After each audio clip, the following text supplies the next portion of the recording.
I think that if I do feel like someone's gonna break up with me, I'm usually the first one to check out, even if I haven't left yet. It's like, this person's probably gonna leave. No, really? Yeah.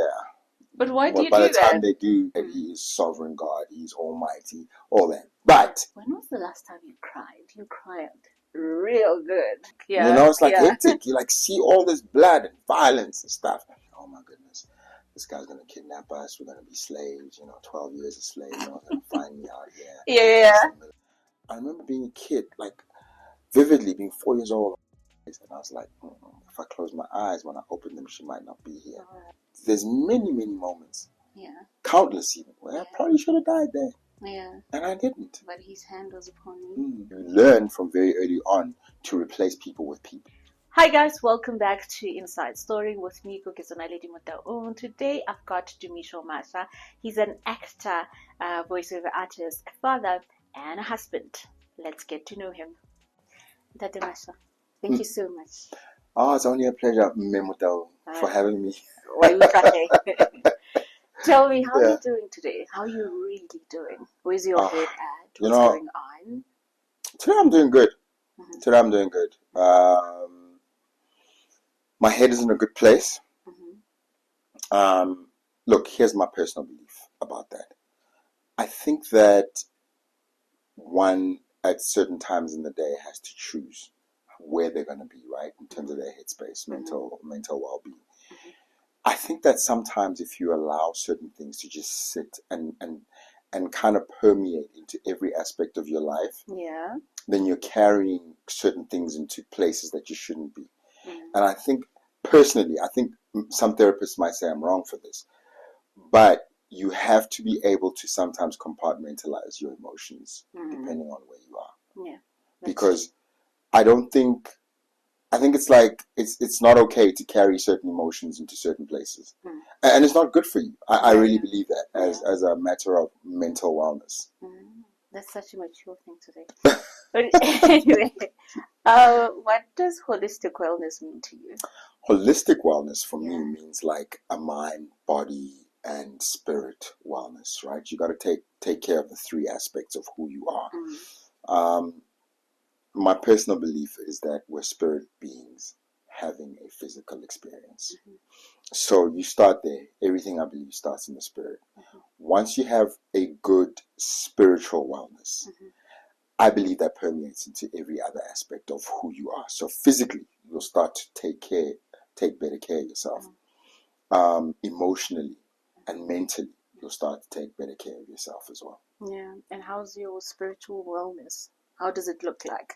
At the moment, I'd say it's good. I like having conversations with God. I think it's important to have like honest, full conversation with God. I think it's important to reverence Him, like He is the creator of the universe after all, right? He is sovereign God. He's almighty, all that. But having said that, I think there's nothing wrong with having an actual conversation with God like you would have with your parent, your father. Definitely, and sometimes say, look, today's not a great day, You promised me today that this would happen and it hasn't. I think, you definitely have to speak to God like He's your father, right? You have to say, like, today, I feel like things could have gone better here and there. Yeah. Me, personally. I know that your mind is higher than my mind. Your plans are better than my plans. And I know you don't have to tell me, like, everything. But I'm telling you how I feel about where I am right now. Just to, because the Bible literally says, give your burdens to the Lord, right? Like cast all your cares. And sometimes we forget to cast our cares. And then we carry them. Yeah, we carry so much. Yeah. We carry so much. So every day when you wake up in the morning, what's the first thing that you do? How do you take care of your mental wellness? Oh, that's a good question. The first thing that I do when I wake up is I reach for my phone. Not to check messages, but because that is where my spiritual stuff is, right? Okay. It's not like I was worried. It's not like I carry like I have a Bible, but I don't do that whole Bible thing like before. I might look, but I go there and I do a devotional. I pray. I have that moment where I'm just like, it's me and you, Lord, alone, no one else. And then after that, then I allow life to come into it. But that's my first port of call, and it's my last port of call before I go to bed. I love that. What's the favorite thing about you? What do you completely like about yourself? Oh, okay. I like that I love people. I Yeah. really do. I have a real love for people, and that for me is like a strength. I think a lot of people are like, you gotta be like careful, you gotta set boundaries, and I think that's important. Probably have to set more boundaries here and there, but generally, I think that love God, love people, and that's what I love about myself. That I genuinely have a love for people. I want to see people succeed, do well. I want to see them blessed. I want to see them, living out their best life. Okay, cool. I like that. So, to what extent do you love people, but do you help them as well? Is that part of your purpose, I maybe? try to. Or I try to. I think that is part of my purpose. I think God has given me a lot in terms of my public influence to be able to help people. And helping people, I think we sometimes think like I must go and like start a soup kitchen, open up a foundation. Yeah. I think it's as simple as, I'm very open. So someone will DM me and say, hey, I'm going through this, especially with this whole fatherhood journey that I've taken.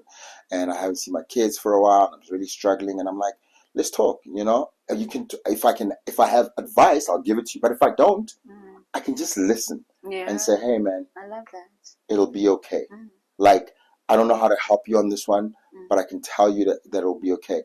I have a guy sometimes. I have people who call me like random people sometimes that I've given my number to. And I don't suggest you go around giving your number to people, but I will not. Yeah, I am struggling. I lost my job or whatever, and if I have a little something, I might give. But if I don't, and if I think maybe it's not good for our relationship for me to keep handing money out, I might say, hey, you know what? I hear you.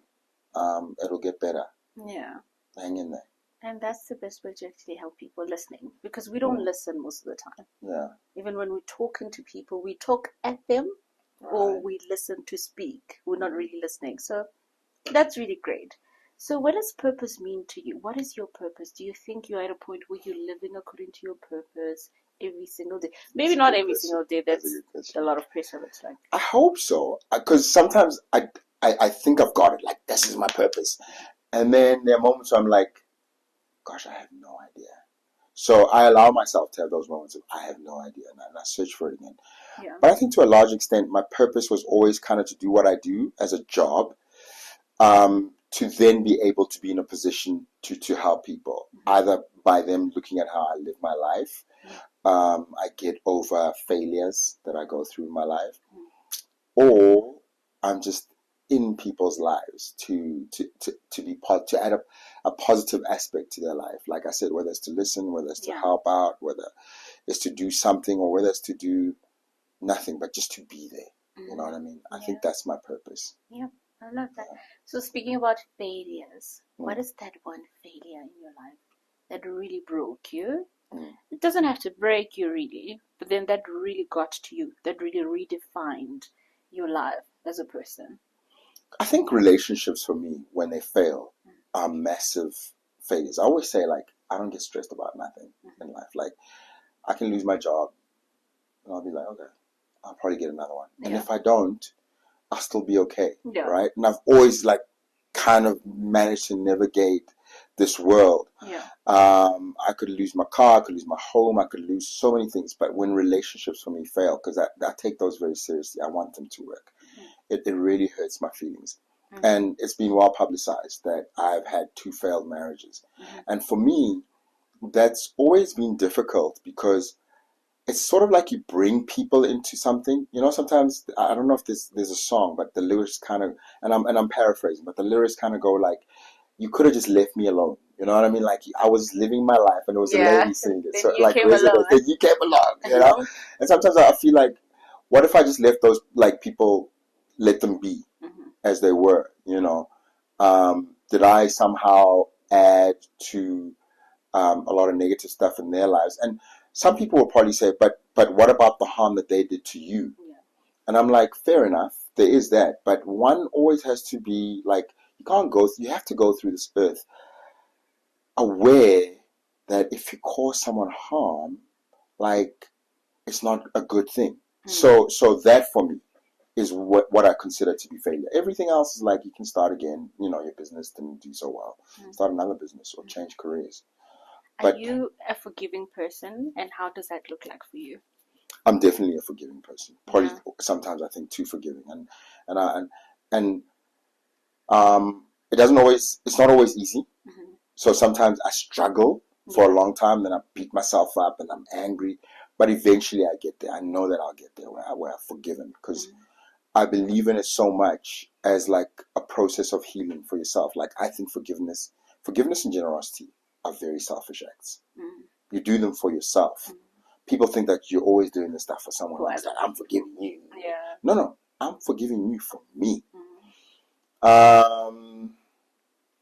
And yeah, if there's one thing I wish I could do even better, is forgiving. Like, if I could forgive immediately. Yeah, that would be great. That would be fantastic. Yeah. Yeah. How long does it take for you to?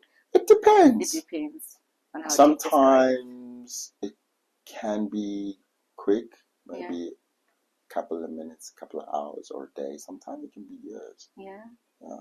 When was the last time you cried? You cried real good. Like, you cried. I hate crying. Why? It's a form of healing. You were talking about a form of healing right now. I'm just like, I just feel like this. I know, and I don't want to be like typical men don't cry stuff, but it just, I don't know. For me, it feels horrible. It feels like I'm at my wit's end, and afterwards I'm like, okay, so I cried. I still feel like crap. What happens now? It's not like I'm like, oh, that was a good cry. Really? You never feel that way? No, I never feel. I feel like I released so much. Not because I'm a woman, though. I think it's a human thing, guys. I know, definitely it's a human thing. Yeah. And I allow myself to cry when I feel hurt and stuff like that. I do. As I get older, I'm realizing that as a man, emotionally, you are more in touch. I don't know how that happens. I don't know if it's a hormone thing, but you are more real about your emotions. So you can actually say, I'm hurt, as opposed to I'm angry. Because I think for a long time, men have like two emotions. I'm happy or I'm angry. Yeah. And everything in between doesn't matter. Is kind of like, I don't know what to call it. It's like colors. We don't know colors that well. Is it mauve? Is it beige? Is it teal? Is it peach? And then we're like, I don't know. It's like either black or it's white. And then we learn that, there's a spectrum. Yeah. So what you're saying is you're getting to know, or you're in a stage of your life where you're learning to name your feelings. I think so. I'm learning that there's maybe 2 or 3 more feelings than just like angry. I'm happy and I'm angry. And hopefully that I'll get the rest as I go along. So what silences you before you even speak? What silences? That's a good question.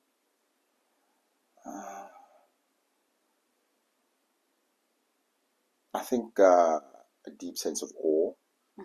A deep sense of just feeling like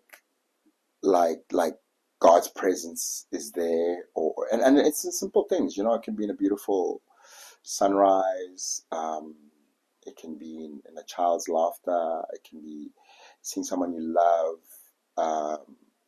either like coming back from a trip or coming out of something that was really difficult. Those sort of things like definitely silence me, Yeah. I love that. As well as your prayer in the morning. Oh yeah, so definitely. Finding this majestic quietness in that is a moment of silence for me, a real moment of silence. Okay, great. So let's go back to your childhood. Where did you grow up? With who? Mom and dad, sisters, siblings? What was happening at the time? I grew up in a number of places in Pretoria. So I'm a Pretoria boy, in that I was born in Mamelodi, and for a number of years, my formative life, it was up and down. Mamelodi, go Zagani. Okay. And then from there we moved immediately to Sosh for a bit. Oh no, first we started in Bokonot. People might know it. It's like quite close to Jukulane.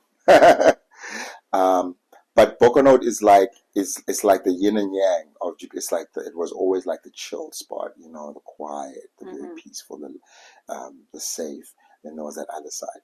We used to call it Winterveld. but I think it's become Jukulane or something like that because I haven't been there in a while. Yeah.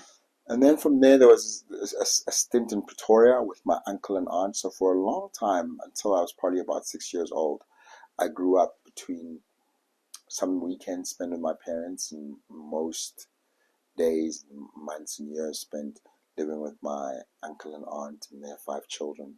And it was just a wild, crazy time because it was like a very strange and dysfunctional family that I was living with. They meant well, but I think emotionally and spiritually they were not quite mature enough, you know. And I always felt that. Like I remember being a kid, like vividly being 4 years old and watching this and going, my adults are crazy.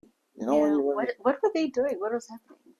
Well, I think it always starts with the parents. My uncle was a truck driver, and I believe that he probably had a lot of trauma. He was at the time what we would classify as a colored man from Yesteres, but he could also pass as a Motswana man. So there was that, and you know, in those days, 70s of South Africa, with apartheid, man, he was married to a black woman, and I think like there was just that, you know, that the issues that he came with, the issues that she came with, and there was a lot of abuse in the house. There was definitely a violence between, especially from my uncle, you know, towards my aunt and towards my cousins, and as a result, they were not okay, you know. So growing up around them, there was a lot of alcohol abuse. There was a lot of violence. I mean, if it wasn't my uncle and aunt, I remember my cousins, my 2 boy cousins, had a fight. You know, there was a lot of fighting in the township back then, and boys were just like, you know, my one cousin knocked out my other cousin's teeth, and life just goes on. Yeah. You know, it's like hectic. You like see all this blood and violence and stuff. What did it do to you as a boy? What feelings? Since now we're learning how to name these feelings. What feelings I think for a long time, visiting you? I felt very unsafe. Yeah. You know, and I got very defensive. So I thought to myself that you're either going to be a victim of violence, or you're going to have to stop violence by being the stronger, more violent person. You understand? Yeah. So for a long time, and that's how it was growing up in the township back then. Like you come home crying, it's like somebody bullied me or hit me. The first question is, and what did you do? Yeah. You know, physically to make this stop or go away. So I think for many years there was that sense of, and also growing up in the turmoil of the times of the state of emergency in the country. There was a lot of violence in our townships. Yeah. There was bodies, you know, people getting shot by the police, the army, people being murdered because they were thought of as impi and that sort of thing. And then just the normal criminal element of violence as well, and being exposed to all of that. I very quickly realized as a boy that, look, life is violent, and the only way to stop violence is through more violence. Yeah.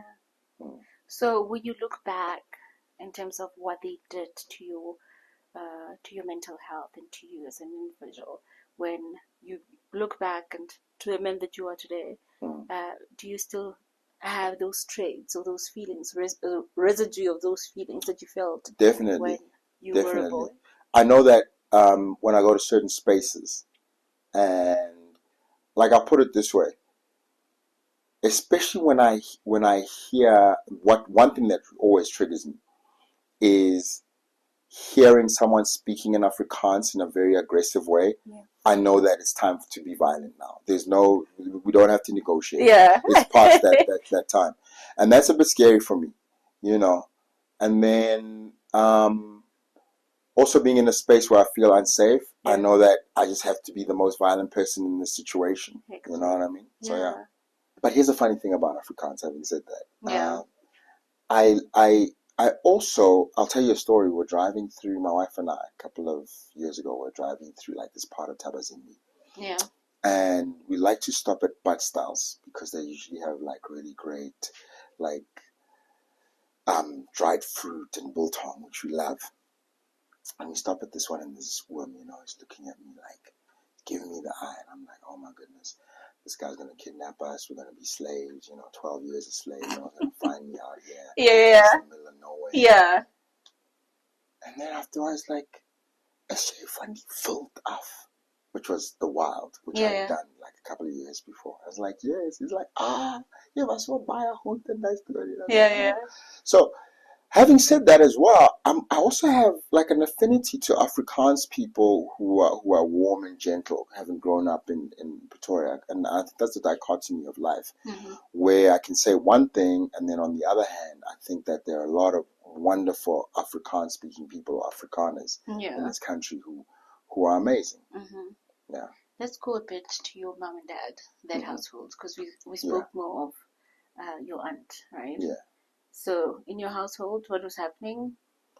Our household was pretty cool. My mom and dad were like lovely parents, really, just like wonderful, like the model parents, if you will. It's just that we had that thing where my mom went through med school for like the first 8 years of my life, but up to 6 years we didn't live together.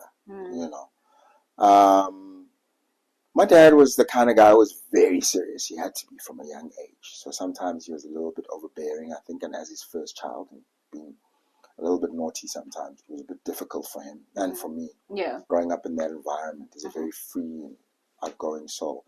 My mom was a little bit more outgoing, but I think that the poverty that they grew up in had an influence on them as well. So it's hard, So you kind of have a sense of taking life a little bit more seriously. Like, things become a little bit too black and white sometimes, as opposed to like being able to be more open to. I think that's what poverty does to people growing up like that. You take things seriously in a good way, but sometimes too seriously. Yeah. How old were you when you were first visited by feelings of fear? Oh, I was definitely very young. I remember being about 3.5, 4, because I started school at around 4, and I was still at creche. And I hadn't seen my mom for a long time because she was studying in Forte. So she came back after about a semester, about 3, almost 4 months. Yeah. And it was just before we left creche. So every afternoon before we leave, we have to pray. So I see my mom, and then they say, we have to pray now. So, Bana, close your eyes. And I was like, if I close my eyes, when I open them, she might not be here. So that's my first time of feeling like real fear of losing someone. Yeah. And in this case, it was your mom. It was my mom. So what do you think those feelings of fear, being neglected, actually, that's what you think? That you might not see this person again. You might just leave you. I think a child's brain is very simplistic, especially when you're growing up. You don't understand why this person left. Yeah. And a lot of the times you create traumas that carry for the rest of your life. So I've always had an issue with abandonment. Which is like, here's the two ways that it expresses. Either you're like, it's fine, leave. Because you learn from very early on to replace people with people. Like, okay, my primary caregiver's not here. I will have a primary caregiver for the next couple of months. That changes, I'll have another one. Yeah. So I can always find a better you. Yeah. Right? Especially in relationships. Or you're very clingy.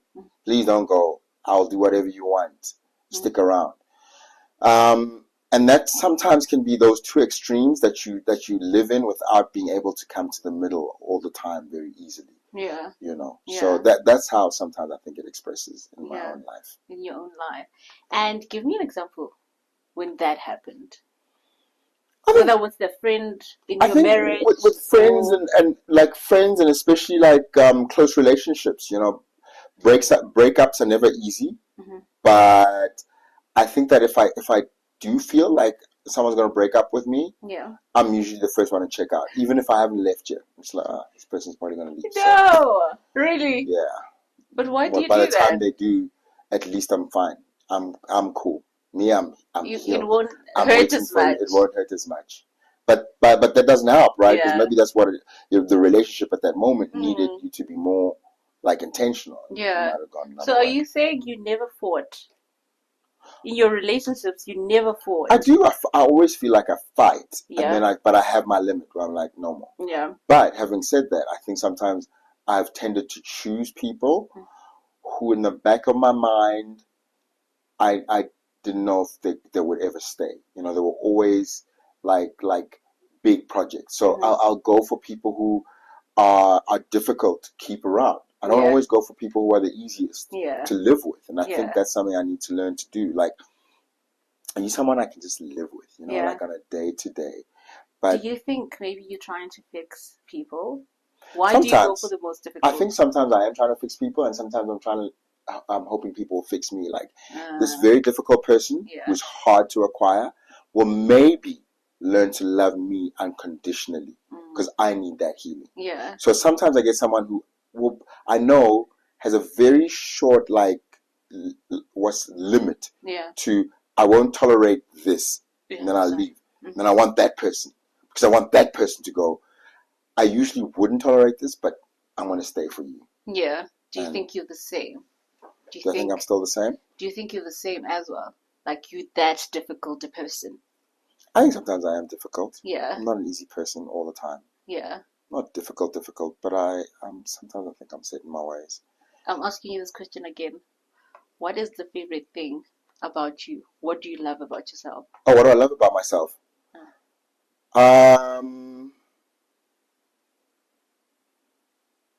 I think I have a very expansive mind. I'm able... Explain further. I am able, and I'm trying to articulate this well, but I'm able to see a bigger picture a lot of the times. That's one of my favorite things that I think a lot of people just don't see. Like, I can take a lot, but I have a very real sense that I can get through almost anything because I can see a bigger picture. And where do you think you draw that strength from? That's a good question. I think I draw my strength from my spiritual relationship with God. I've always had a sense that there is someone there looking out for me. And I think it also comes with being a child who sometimes had to kind of raise themselves. Like, starting out, especially primary school, I'd have to walk very far to get to school and walk very far to get back. And I started school early. I started school at 4 years old. And, you're very helpless at that age. But maybe I created it in my mind, but I just felt like there is something watching over me. And I never got abducted. I never got into any sort of trouble. And even into my adult years, there have been moments where I was like, there's many, many moments. Countless even, where I probably should have died there. And I didn't. But his hand was upon me. So why did you get married? You got married twice, right? It's out there. I got divorced twice, but I got married 3 times. That's how crazy I am. Why? 3 times. 3 times. And then the third one did not divorce you, or it was the same person? You remarried? No.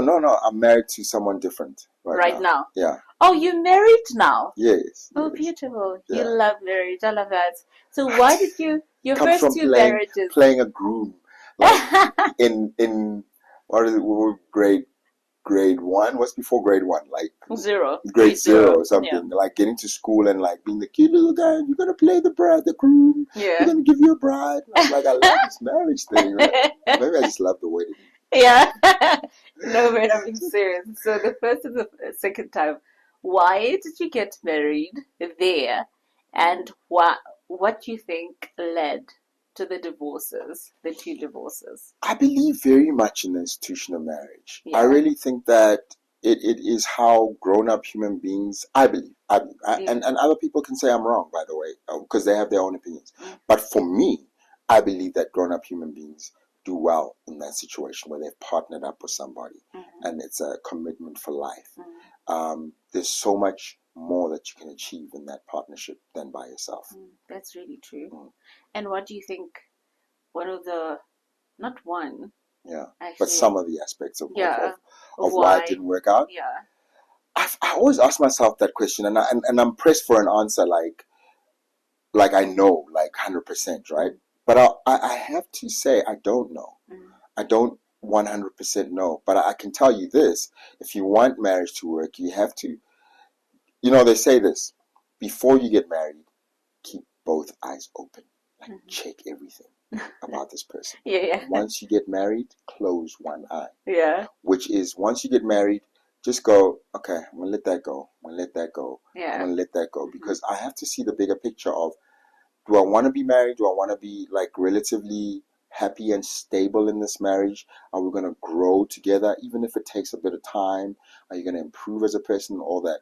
And sometimes you want those things to happen right now. Like, I've been married to you for 5 years, and you still. And sometimes it just takes a little longer than that. Yeah. So, to answer your question, without having to say I don't know, and without being like coming out as the good guy, like the hero in the story. I do think that I sometimes had a savior complex, like I am going to save somebody and hope that they're going to save me. And it doesn't always work out that way. Okay.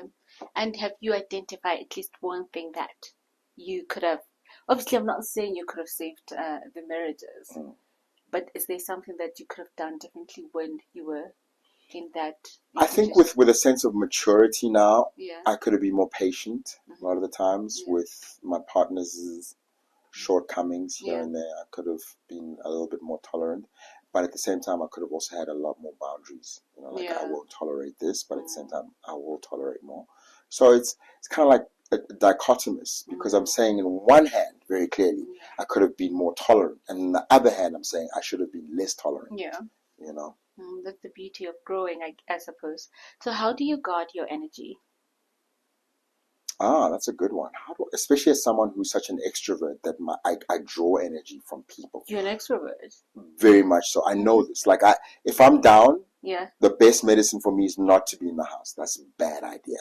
I need to get out the house, be around people. Because once I'm around people, I find like healing, and I find my equilibrium, and I'm cool again.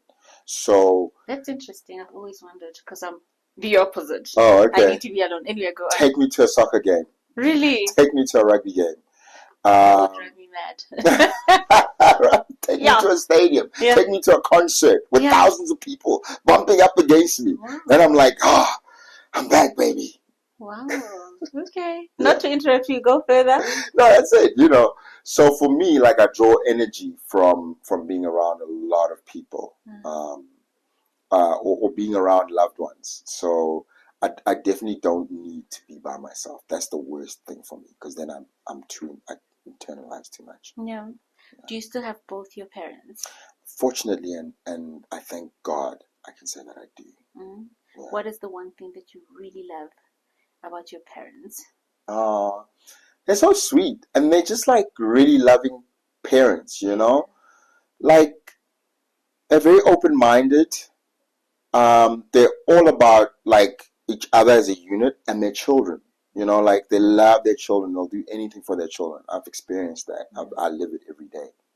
Beautiful. They sound like great people.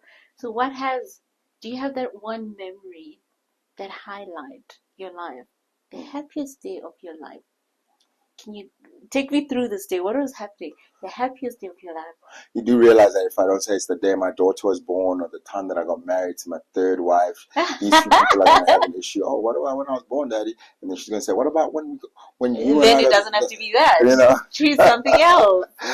But I think one of the happiest days of my life, funny enough, was starting school for the first time, leaving what was then Bantu education in Garangua, to start what would define me and change my life forever. And I knew it from that first day I walked into that classroom. At the private school I started in when I was 8 years old, that this is going to be the start of a totally different direction that I'm going to take in my life. And that's one of the best days of my life. And how did it go? How did the journey go? It was terrifying, like most things that are amazing, right? At first, it was absolutely terrifying, being the only black kid in the class, not even knowing how to speak English. And everyone looking at me like I'm like a museum piece or something, because for them also it was like, what is this? And it just got better and better every day. I just had to hang in there, and it taught me so much, and gave me so many of the skills I have today. Beautiful. How do you deal with insecurities when they creep up? That's a good Whether question. then or even now? Maybe that's the only time I cry, when I'm insecure. Really? That's interesting. Yeah? How do I deal with insecurity? Usually I just become like a bigger person, like more than I am, Yeah. one way or the other, to kind of create attention for myself. Because for me, I always think that my insecurities for a lot of the times come from not being seen. Like, if you don't see me, that's the worst thing for me. You know what I mean? So if I'm insecure in my relationship, I feel like it's because you don't see me. You don't see me. Do you think it comes from being a child, living with your aunt? I did feel like that a lot of the times. Like, there's this, and I'm just standing on the outskirts of it, watching it, going, "What is going on? And don't they see I'm here?" Yeah, nobody understands. Don't they see there's a kid in the room? Why are we acting like this? You know what I mean? I had that very acute sense of, like, there's a kid in the room. How can you do these things? You know? So I think it definitely comes from that. Tea or coffee? Coffee. Coffee. Why coffee? I prefer the everything that goes with coffee, the taste, the preparation, the cool factor of it and whatnot. I just always find teas like it's so meh. Tell me why you love tea. Tea is calming. Tea say it is. Tea is calming. Zen. You get into yourself. You draw yourself towards yourself. I'm gonna go anyway. Like when you're explaining that you need to be with the people, I need to be away from people.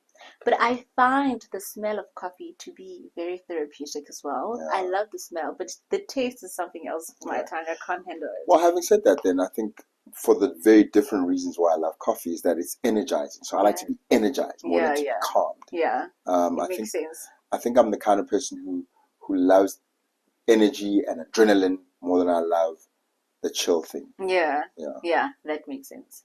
Tell me, what is your purpose? Why are you here on this earth? Why are you here? What is your purpose?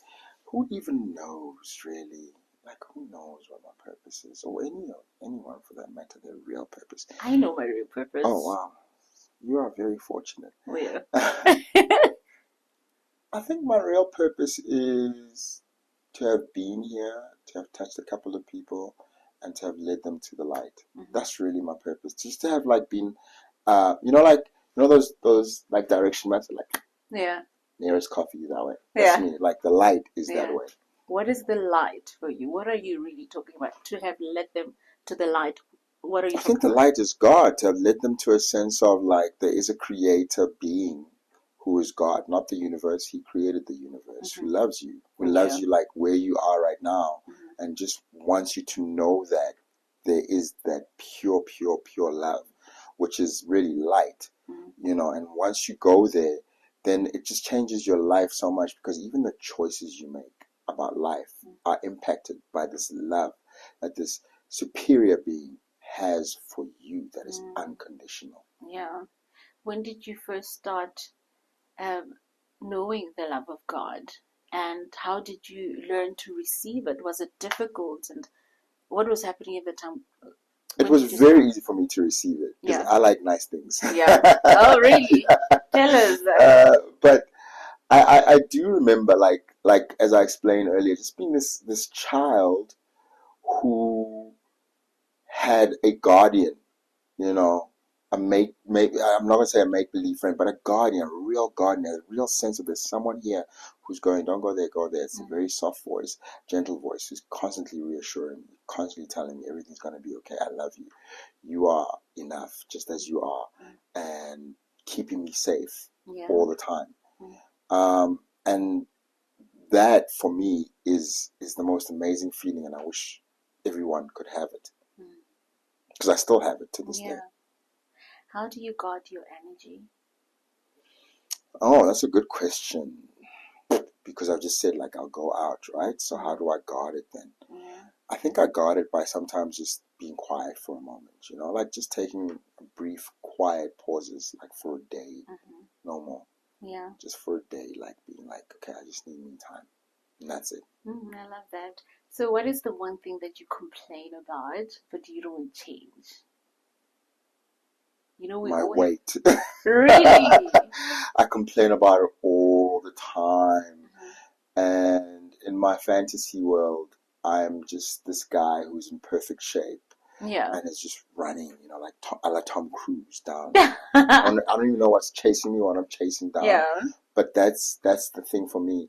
And then straight after that, I'll be like, let's go eat something that is high in calories, like whatever that is, whatever I feel like that day, whether it's pap and mohodu, or I don't like sweet things, so it'll probably be like a braai, or go get a steak and a beer, or go get a pie, or something, Yeah. So it's that thing of I really love food, but I don't know if food loves me back, But why do you think that the shape you're in is not perfect?